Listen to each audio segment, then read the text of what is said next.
अगर ऐसा कर लिया तो दुनिया की कोई टीम पाकिस्तान को सेमीफाइनल में जाने से नहीं रोक सकती।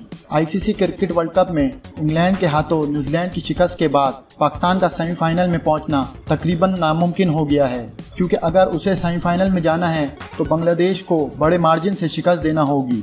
मैं आपको पहली कंडीशन बता देता हूं। पहली कंडीशन ये है, अगर बांग्लादेश पहले बैटिंग करते हुए पाकिस्तान को 10 रन का भी टारगेट देता है तो पाकिस्तान को सिर्फ 3 गेंदों पर पूरा करना होगा, या जो भी टारगेट मिले उसे 3 गेंदों पर ही पूरा करेगा, तब ही पाकिस्तान सेमीफाइनल में जाएगा।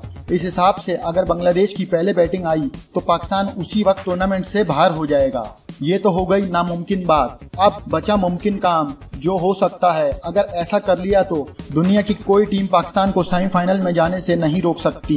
वो तरीका ये है, अगर पाकिस्तान पहले बैटिंग करते हुए 470 रन बना ले और बांग्लादेश को 150 रन पे आउट कर दे और 320 रन से बांग्लादेश को हरा दे तो पाकिस्तान का रन रेट 0.2 हो जाएगा और न्यूजीलैंड का रन रेट है 0.17। पाकिस्तान का रन रेट न्यूजीलैंड के रन रेट से ज्यादा होने की वजह से इस तरह पाकिस्तान वर्ल्ड कप के सेमीफाइनल में पहुंच जाएगा।